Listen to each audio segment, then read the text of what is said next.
It's time for Defending and Commending the Faith with Joe Mott, inviting the atheist, agnostic, and skeptic to examine for themselves the evidence for the Christian faith. We are all limited by what we do not know and by the things we think we know but are not true. Dr. Joe Mott earned his PhD at LSU and was a distinguished math professor at Florida State University for 38 years, helping to write 3 math textbooks and authoring over 30 research articles in math.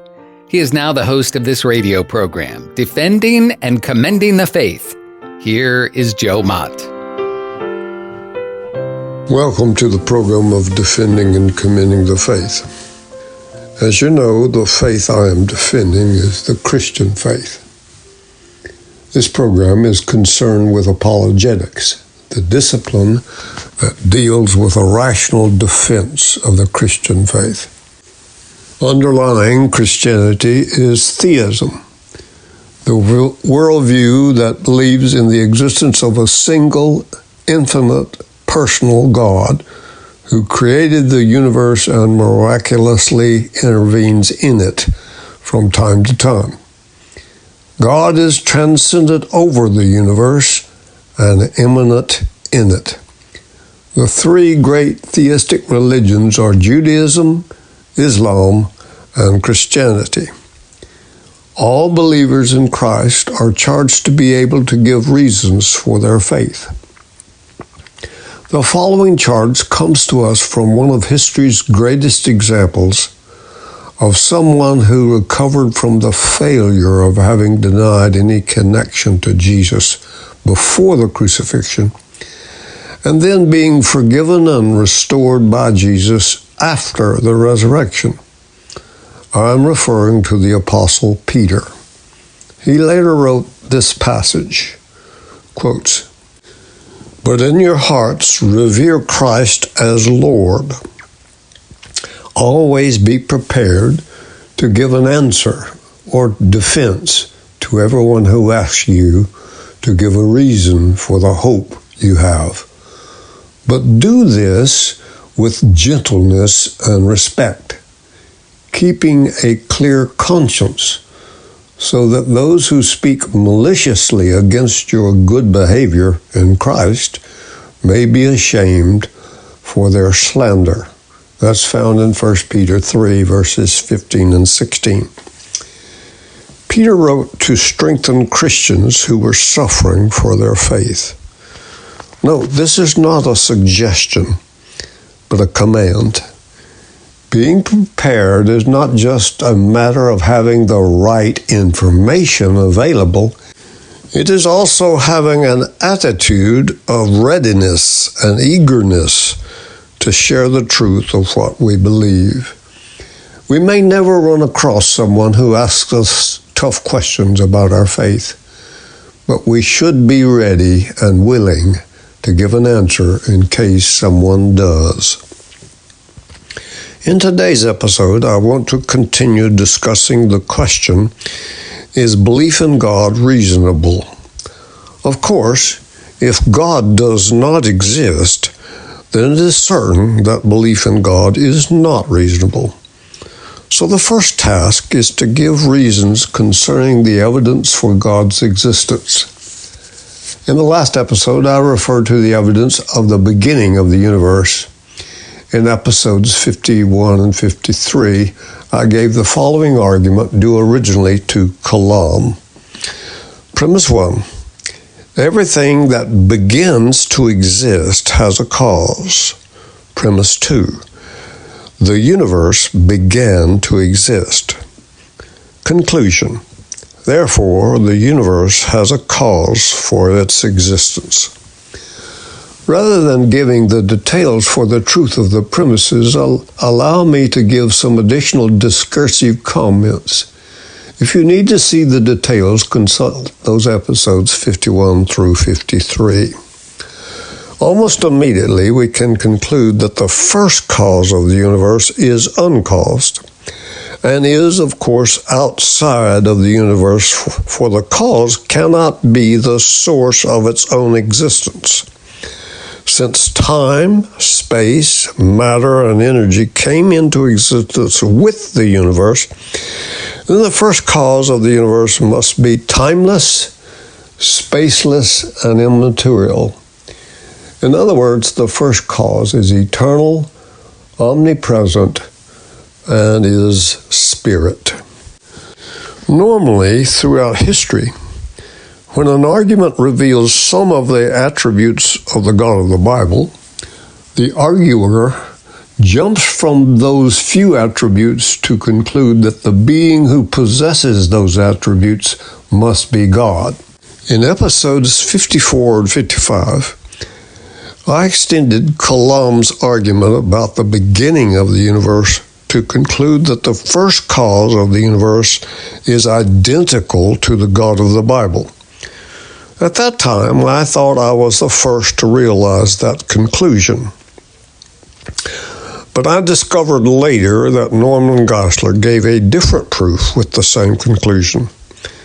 That proof can be found in his book, Christian Apologetics, pages 137 and following. The fact that the universe began to exist is a discovery by the disciplines of astrophysics and cosmology in the last century. This notion of a beginning of the universe was resisted by some of the world's atheistic thinkers. Why? Because it pointed toward a creator and the truth of the first 5 words of Genesis in the Bible. And they didn't want science to show their atheistic worldview was wrong. The physicist Fred Hoyle said, "A common sense interpretation of the facts suggests that a superintellect has monkeyed with physics." In the last episode, I referred to the evidence of the moral argument for God's existence. I appealed to William Lane Craig's version of the moral argument in episodes 72 and 73.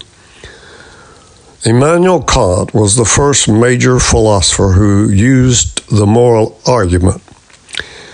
The moral argument for God's existence have been presented by many since Kant's time. A popular version by C.S. Lewis is as follows. Premise 1. There are objective moral laws. Premise 2.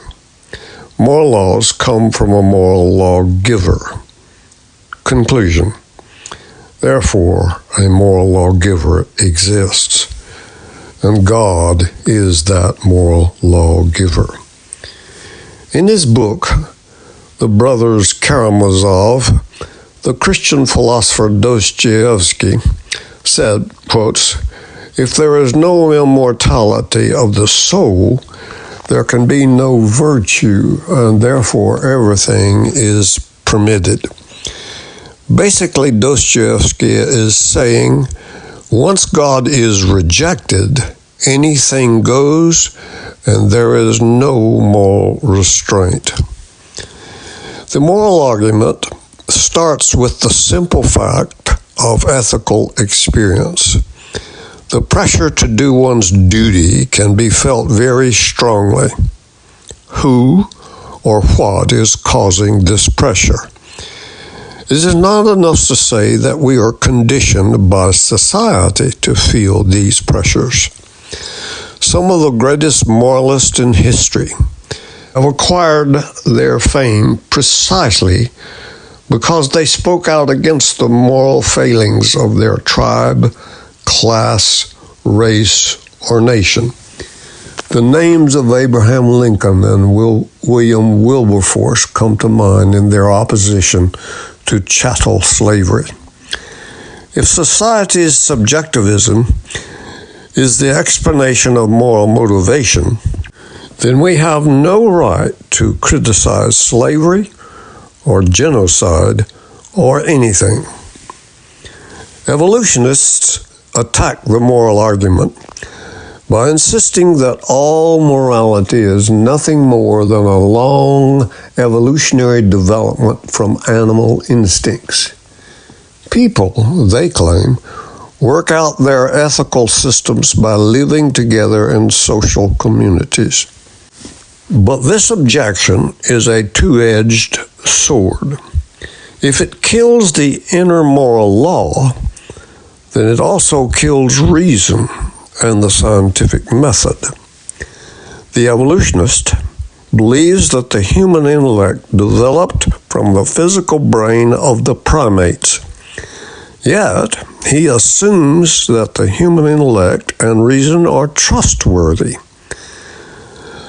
I hope that you in the audience, like me, will find that assumption too big a pill to swallow. In his 1993 book, Warrant and Proper Function, the philosopher Alvin Plantinga gives an argument in terms of the reliability of our faculty of reasoning to give truth. He argued, if you believe that naturalism and evolution are true, then you have a defeater of all your beliefs. That is, Plantinga is saying that the assumption of naturalism and evolution is something that undermines all your beliefs. In the last episode, I had not finished giving evidence for God's existence from life's origin. Having not addressed that in the program, I will have to give details for the truth of the premises of that argument. But for now, allow me to postpone finishing that discussion and give an argument that perhaps I can finish in the time remaining. I now give the present evidence in nature. Perhaps the most common appeal to nature as evidence for God's existence is some form of teleological or design argument. This argument is one of the oldest, most popular, and intelligible of the theistic proofs.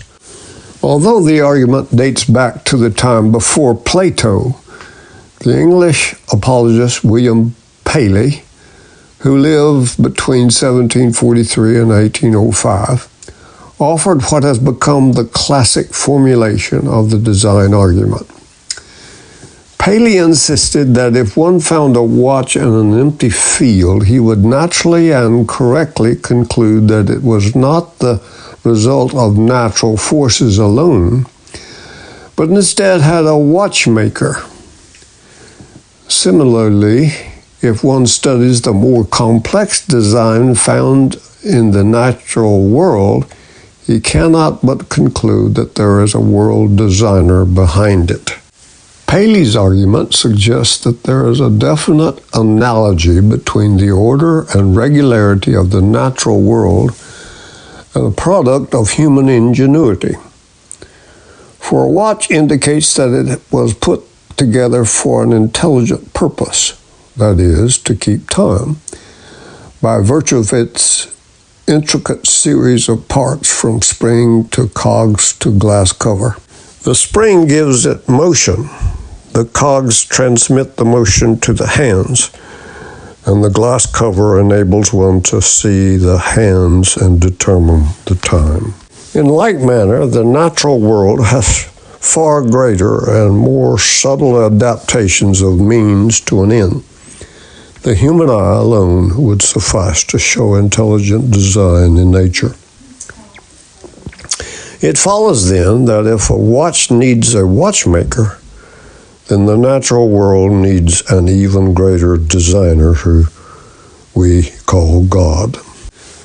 The young Charles Darwin accepted Paley's design argument for a while, but eventually Darwin rejected it.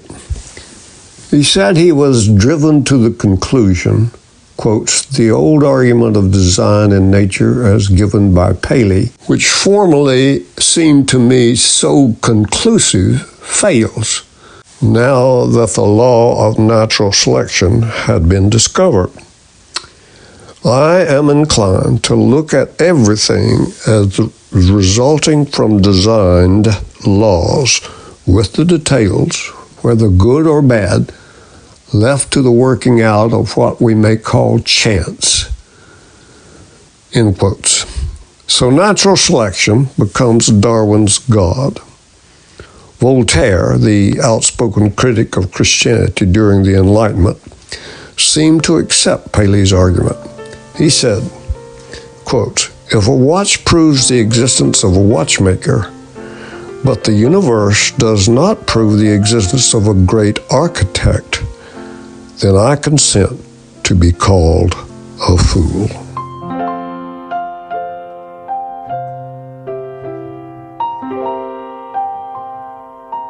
Thank you for listening to Defending and Commending the Faith with Joe Mott, a production of Wave 94 Radio in Tallahassee, Florida. If you have any questions or comments for Joe, please forward them to Doug Apple at Wave94 at this email address, dougapple@wave94.com. And be sure to join us every Monday evening at 6:45 p.m. on Wave 94 and subscribe through your favorite podcast app. Defending and Commending the Faith with Joe Mott.